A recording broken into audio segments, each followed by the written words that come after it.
Hi friends, I am doctor Rajendran, CMO Deepam hospital.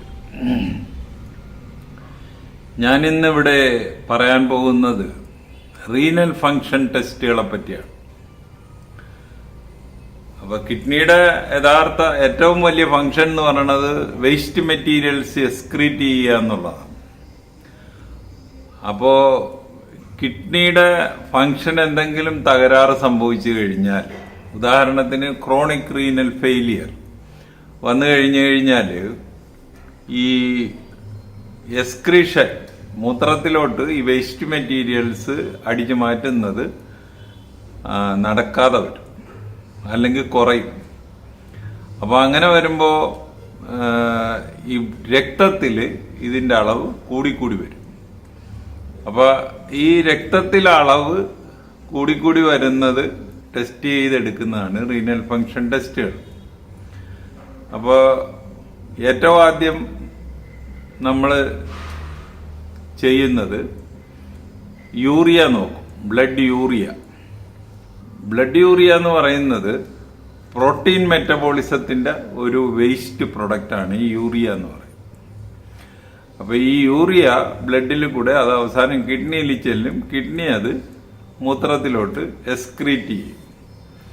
അപ്പോൾ ഈ function, ഈ എക്സ്ക്രീറ്ററി ഫങ്ഷൻ കുറയുന്ന കണ്ടീഷൻ വരുമ്പോൾ ഇത് രക്തത്തിൽ കൂടും.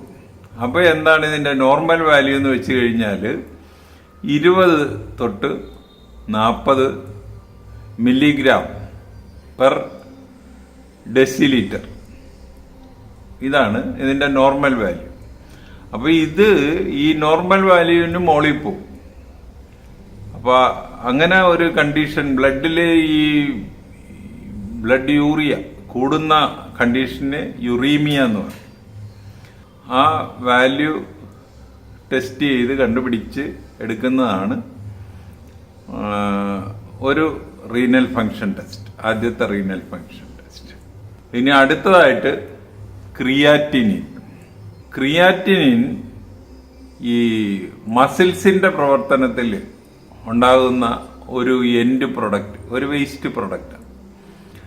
അപ്പോൾ അതും ഇതുപോലെ തന്നെ രക്തത്തിൽ കൂടെ യാത്ര ചെയ്തിട്ട് അത് അവസാനം കിഡ്നിയിലെത്തും. കിഡ്നി അത് മൂത്രത്തിലോട്ട് എക്സ്ക്രീറ്റ് ചെയ്ത് കളയും.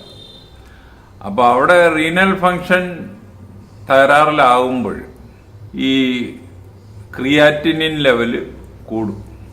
അപ്പോൾ നോർമൽ ക്രിയാറ്റിനിൻ ലെവൽ എന്ന് പറഞ്ഞാൽ 0.6 to 1.3 മില്ലിഗ്രാം പെർ ഡെസിലിറ്റർ. ഇതാണ് നോർമൽ വാല്യൂ. അപ്പോൾ 1.3ക്ക് മുകളിൽ വരുമ്പോഴാണ് അത് നമ്മൾ ഒരു പ്രശ്നമായിട്ട് കാണുന്നത്. അപ്പോൾ അത് ടെസ്റ്റ് ചെയ്ത് കണ്ടുപിടിക്കുന്നതാണ് ക്രിയാറ്റിനിൻ ലെവൽ കണ്ടുപിടിക്കുന്ന ടെസ്റ്റ് ആണ് ഒരു റീനൽ ഫങ്ഷൻ ടെസ്റ്റ്. അടുത്ത ടെസ്റ്റ് എന്ന് പറയുന്നത് യൂറിക് ആസിഡ്. യൂറിക് ആസിഡ് നമ്മുടെ ശരീരത്തിലുള്ള ഒരു പ്യൂറിൻ എന്ന് പറഞ്ഞൊരു ഘടകമുണ്ട്. ഈ പ്യൂറിന്റെ മെറ്റബോളിസത്തിൽ വരുന്ന ഒരു വേസ്റ്റ് പ്രൊഡക്റ്റാണ് യൂറിക് ആസിഡ് എന്ന് പറയുന്നത്. അപ്പോൾ യൂറിക് ആസിഡും നമ്മൾ ഇതുപോലെ ടെസ്റ്റ് ചെയ്ത് കണ്ടുപിടിക്കും. അപ്പോൾ അതും നേരത്തെ പറഞ്ഞതുപോലെ ഈ എൻഡ് പ്രൊഡക്റ്റ് യൂറിനിലോട്ട് തള്ളാതെ വരുമ്പോൾ അത് രക്തത്തിൽ കൂടും. അപ്പോൾ ഇതിൻ്റെ ഒരു നോർമൽ വാല്യൂ എന്ന് പറയുന്നത് 2.5 to 7 വരെ ആകാം. ആണുങ്ങൾക്ക് 7 വരെ ആകാം, പെണ്ണുങ്ങൾക്ക് കുറച്ചുകൂടെ കുറവായിരിക്കും. ഈ ലെവലും നമ്മൾ കണ്ടുപിടിക്കുമ്പോൾ റീനൽ ഫങ്ഷൻ ടെസ്റ്റിന് വളരെ ഉപകാരപ്രദമാണ്. അടുത്തതായിട്ട് നമ്മൾ നോക്കുന്നത് ഈ അയോൺസിനെ നോക്കുന്നത്, ഈ ബ്ലഡിലുള്ള ഇലക്ട്രോലൈറ്റ്സിനെ. അപ്പോൾ കിഡ്നിയുടെ ഒരു ഫങ്ഷനാണ് ഈ അയോൺസിനെ ബാലൻസ് ചെയ്ത് നിർത്തുന്നത്. അപ്പോൾ ഉദാഹരണത്തിന് sodium, potassium, phosphate, calcium, chloride, iron, ഇതെല്ലാം ബാലൻസ് ചെയ്ത് നിർത്തുന്നത് കിഡ്നിയാണ്. അപ്പോൾ ഇതിൽ നമ്മൾ പൊട്ടാസ്യമാണ് സാധാരണ നോക്കാറുള്ളത്. പൊട്ടാസ്യത്തിൻ്റെ ഒരു നോർമൽ ലെവൽ എന്ന് പറയുന്നത് 3.5 to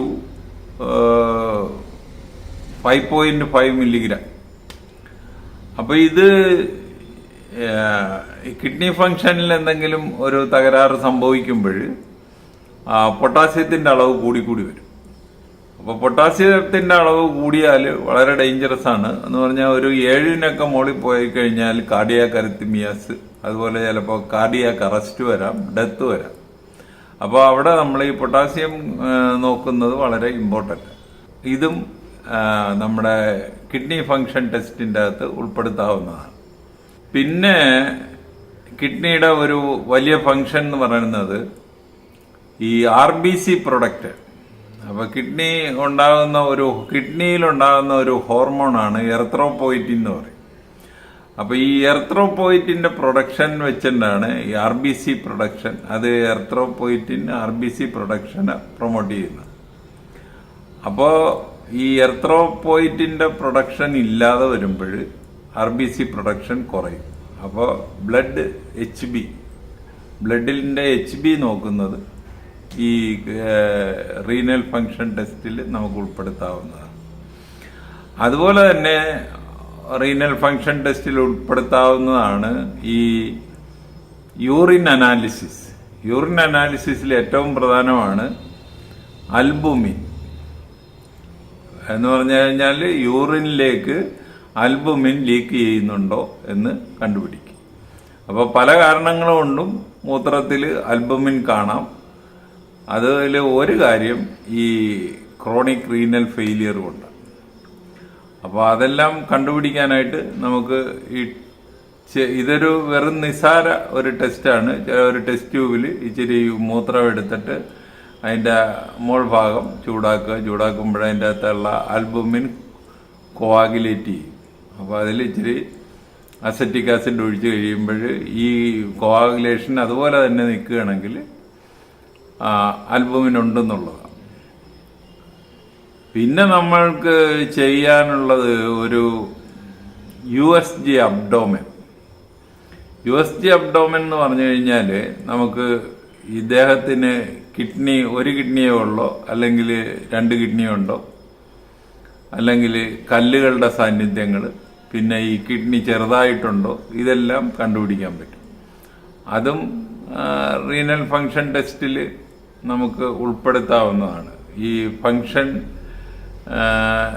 നോർമലിലൊക്കെ താഴെ പോയിട്ടുണ്ടെങ്കിൽ ഈ കിഡ്നിയുടെ സൈസ് വ്യത്യാസം വരും. റീനൽ ഫംഗ്ഷൻ ടെസ്റ്റിനെ പറ്റി ഒരു സാധാരണക്കാരന് അറിയേണ്ട കാര്യങ്ങളെല്ലാം പറഞ്ഞു കഴിഞ്ഞു എന്ന് കരുതുന്നു. ഈ വീഡിയോ ഒന്ന് ഇട്ട് കണ്ടിട്ട് ഇഷ്ടപ്പെട്ടുവെങ്കിൽ ഞങ്ങളുടെ ചാനൽ സബ്സ്ക്രൈബ് ചെയ്യുക. വേറൊരു വീഡിയോ ആയിട്ട് നമുക്ക് വീണ്ടും കാണാം. Thank you.